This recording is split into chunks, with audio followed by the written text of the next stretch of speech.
Hello students, welcome to lecture number 1 of unit 1 of business law. Unit number 1 जो है आपका वो है इंडियन कॉन्ट्रैक्ट एक्ट 1872. इसको समझने से पहले, क्योंकि आप पहली बार लॉ पढ़ रहे हो तो आपके लिए कुछ क्वेश्चंस होंगे दिमाग में, उस क्वेश्चंस के ऊपर जाते हैं. हाउ आर लॉज मेड, ये कायदे आते कहाँ से, पहले वो समझते हैं. देखो, अगर हम लोग बात करें, सिंपल सी बात करते हैं, कुछ 70-80 ईयर्स बैक की बात करते हैं. उस टाइम पे ये सोचो कि कार्स कितनी होगी हमारे पास, तो आप बोले सर बहुत कम कार्स हुआ करती थी. अब जब कार्स कम हुआ करती थी तो कार्स को जिस तरीके से जिसको जहाँ पे चलाना था, जिस रास्ते पे चलाना था, जिस साइड चलाना था वो चला लेता था, क्योंकि कार्स कम थी. लोग नॉर्मली पैदल जाते थे या तो फिर they used to prefer their bicycle. Cars नहीं थी. हुआ यूं, over a period of time cars बढ़ने लगी. कार्स बढ़ने लगी तो हमारे पास एक प्रॉब्लम क्रिएट हो गई, जो प्रॉब्लम थी ट्रैफिक की. अब ये जो प्रॉब्लम आने लगी ट्रैफिक की, ये ट्रैफिक की प्रॉब्लम का सॉल्यूशन कैसे निकाले. तो भाई, क्योंकि कार्स बढ़ने लगी थी, एक्सीडेंट्स होने लगे थे, ट्रैफिक बढ़ने लगा था, तो इसका क्या सॉल्यूशन निकाला. तो सॉल्यूशन के अंदर जो जो बंदे थे, जो लर्नेड पर्सन्स थे, जिनके पास कार हुआ करती थी, जिसके पास थोड़ा बहुत ज्ञान हुआ करता था, जो रास्ते के अंदर चलते थे, जिसके पास मतलब अलग अलग कम्युनिटी से जो स्टेक होल्डर्स थे, उन सबको बुलाया गया भी ये प्रॉब्लम का हल कैसे निकाले. तो सबने अपने अपने क्या दे दिए, सॉल्यूशन दे दिए. अब जब सबने अपने अपने सॉल्यूशन देना चालू किया तो सोचा कि ओके चलो सॉल्यूशन दे रहे हो, तो एक ने बोला कि भाई कार को जो है वो हम लोग को किस साइड पे चलानी है. भाई जो पेडेस्ट्रियन है, जो लोग चल के जा रहे हैं, उसके लिए जेब्रा क्रॉसिंग बनाना है.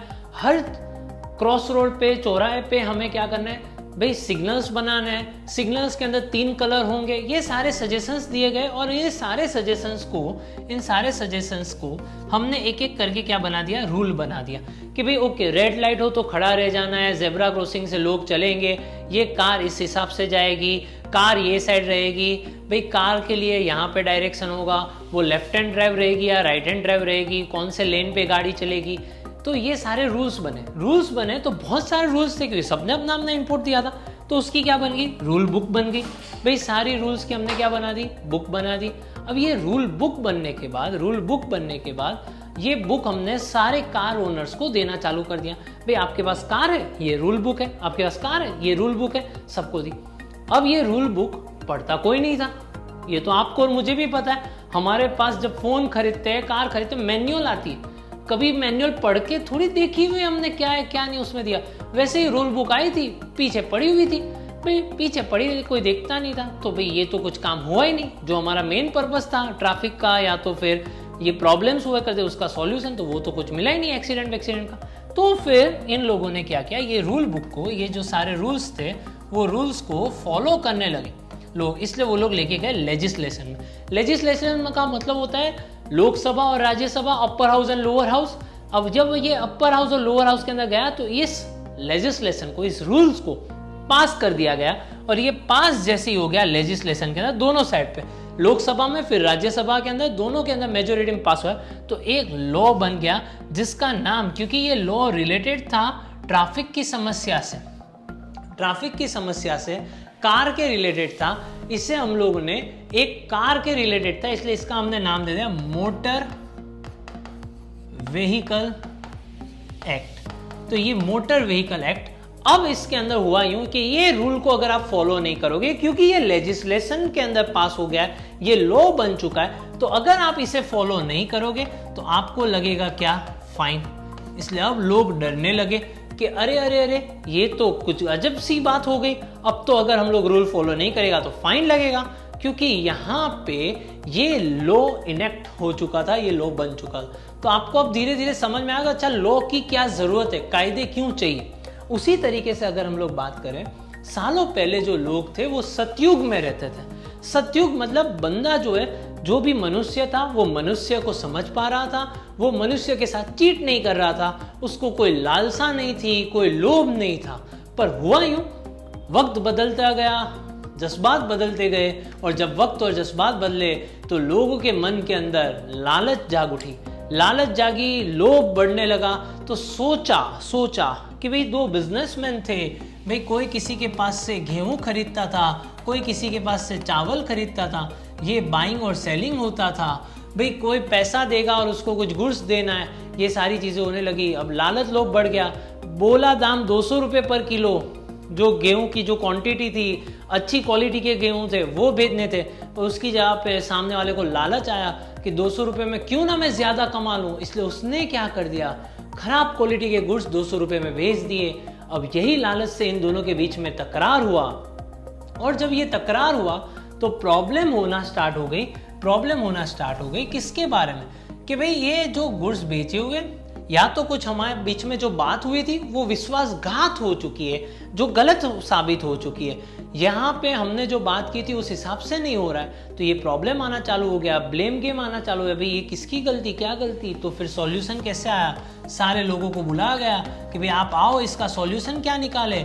भाई इसने बोला था कि 200 रुपये पे देगा, आज अचानक से दाम बढ़ गया तो अब ये 400 रुपये मांग रहा है, तो ये तो जरा सा नाइंसाफी है, ये तो गलत चीज़ हो रही है, ऐसा क्यों हो रहा है। तो ये सारी चीज़ों के बीच में इसके विद्वान लोगों को बुलाया गया, सारे बिजनेसमैन को बुलाया गया, सबको बुलाया गया, और सबको बुलाने के बाद बोला आप रूल्स दो। तो रूल बोला कि भाई ऐसा करेंगे, हम लोग एक राइटिंग में ले लेंगे उसके पास से कितने रुपए का लेना था गुड्स, कौन सी क्वालिटी का लेना था, ये है वो है, सारे रूल्स बने। अब रूल्स भी बहुत ज़्यादा थे तो उसकी रूल बुक बनाएगी। अब ये रूल बुक जो थी वो तो कोई फॉलो नहीं करता था, इसलिए वापस से गया लेजिस्लेशन में, और जब वो ये लेजिस्लेशन में गया तो ये लेजिस्लेशन के अंदर पास हो गया और ये बन गया लॉ। और ये लॉ किसके रिलेटेड था, ये रिलेटेड था कॉन्ट्रैक्ट के रिलेटेड। ये रिलेटेड किसके लिए था, कॉन्ट्रैक्ट के रिलेटेड। तो बंदों के बीच में कुछ जो बात हुई थी उसके रिलेटेड थी, तो ये कॉन्ट्रैक्ट हुआ था, कॉन्ट्रैक्ट के बारे में था, इसलिए इसका नाम दे दिया कॉन्ट्रैक्ट एक्ट। और 1872 के अंदर ये पास किया गया था कॉन्ट्रैक्ट एक्ट। तो ये चीज़ याद रखनी है भाई, कॉन्ट्रैक्ट एक्ट कब पास किया गया था, 1872 के अंदर। और इसी तरह ये चीज़ को जो बनाई गई थी वो बनाई गई थी 25 अप्रैल को। 25 अप्रैल को ये पूरी रूल बुक लेजिस्लेशन के अंदर, और इसे कमेंस किया गया था फ्रॉम 1 सितंबर 1872।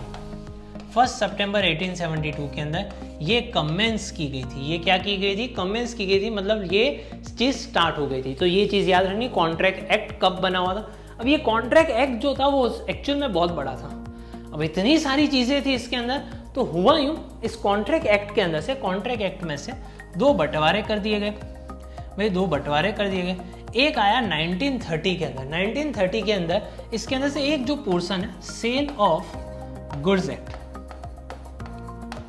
वो 1930 में इससे अलग कर दिया गया। तो कॉन्ट्रैक्ट एक्ट के अंदर से एक चीज अलग होगी, वो बन गई सेल ऑफ गुड्स एक्ट, जो है आपका यूनिट नंबर 4।